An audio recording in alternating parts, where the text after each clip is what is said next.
Assalamualaikum warahmatullahi wabarakatuh. Apa kabar anak-anakku kelas 6 ABC? Semoga kita dalam keadaan sehat walafiat. Bismillahirrahmanirrahim. Alhamdulillahirabbil alamin. Amma ba'da. Hari ini kita belajar tentang bahasa Indonesia. Nanti file ini kalian simak dan kalian catat. Sama-sama kita awali dengan membaca basmalah. Bismillahirrahmanirrahim. Pengertian kalimat efektif, ciri-ciri dan contoh kalimat efektif. Kalimat efektif adalah kalimat yang sesuai dengan kaidah bahasa, baik ejaan maupun tanda bacanya, sehingga mudah dipahami oleh pembaca atau pendengarnya. Syarat kalimat efektif adalah sebagai berikut. 1. Menggunakan ejaan dan tanda baca yang tepat. Logis, artinya dapat diterima dengan akal sehat dan bisa dipahami dengan baik. Tidak adanya pemborosan kata atau hemat kata, tidak ambigu, artinya tidak menimbulkan kesalahan dalam menafsirkan maksud sang penulis. Berikut ciri-ciri kalimat efektif. Yang pertama, kesepadanan struktur. Kesepadanan merupakan keseimbangan antara gagasan dan struktur bahasa yang digunakan. Kesepadanan kalimat bisa terlihat dari kesatuan pokok pikiran suatu kalimat yang kompak dan pikiran yang baik. Ciri-ciri kesepadanan struktur suatu kalimat adalah sebagai berikut. A. Kalimat tersebut harus mempunyai subjek dan predikat yang jelas. B. Tidak terdapat subjek yang ganda. C. Predikat kalimat tidak didahului oleh kata penghubung yang. Contoh, di kelurahan kami mengadakan lomba baca puisi. Nah, itu tadi kalimat yang tidak efektif. Yang efektifnya bagaimana? Kelurahan kami mengadakan lomba baca puisi. Yang kedua, ciri-cirinya kesejajaran bentuk. Ciri-ciri ini perlu memperhatikan imbuhan dalam kata-kata yang ada di kalimat. Kalimat efektif haruslah berimbuhan paralel dan konsisten. Jika pada sebuah kalimat digunakan imbuhan me, selanjutnya imbuhan yang sama digunakan pada fungsi yang sama.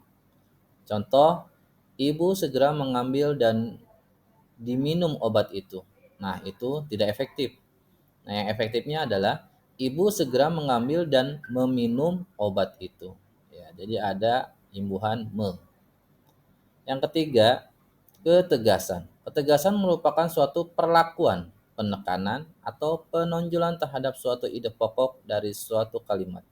Untuk membuat penekanan dalam suatu kalimat, ada beberapa cara yang harus dilakukan, yaitu A. Meletakkan ide pokok itu di depan kalimat. Contohnya, ini contoh yang tidak efektif.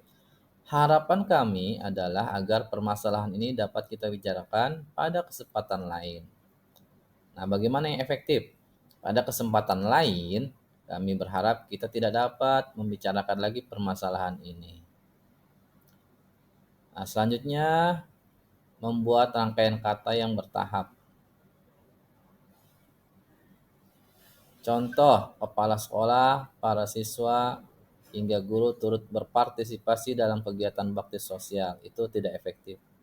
Yang efektifnya, para siswa, guru, hingga kepala sekolah turut berpartisipasi dalam kegiatan bakti sosial. Lalu C. Melakukan pengulangan kata repetisi. Contohnya, suaranya benar-benar merdu, suaranya sangat memesona. D. Menggunakan partikel penegasan seperti partikel lah, pun, dan kah. Contohnya, tutuplah pintu itu. Nah, yang keempat, kelogisan kalimat. Kelogisan berperan penting untuk menghindari kesan ambigu pada kalimat. Oleh karena itu, buatlah kalimat dengan ide yang mudah dimengerti dan masuk akal, agar pembaca dapat dengan mudah pula mengerti maksud dari kalimat tersebut. Contoh, saya mengajar mata pelajaran bahasa Indonesia di sekolah. Nah, itu tidak efektif. Yang efektifnya, saya mengajarkan mata pelajaran bahasa Indonesia di sekolah. Nah, yang terakhir, yang kelima, kehematan kata. Salah satu syarat kalimat efektif adalah ringkas dan tidak bertele-tele. maka kita tidak boleh menyusun kata-kata yang bermakna sama di dalam sebuah kalimat. Berikut yang harus diperhatikan dalam penghematan kata. Menghilangkan pengulangan subjek, menghindari sinonim dalam satu kalimat, tidak menjamakan kata-kata yang berbentuk jamak.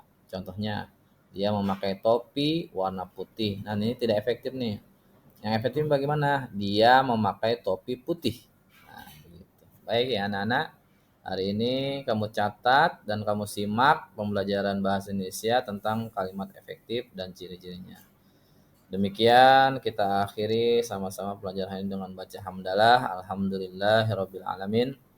Assalamualaikum warahmatullahi wabarakatuh.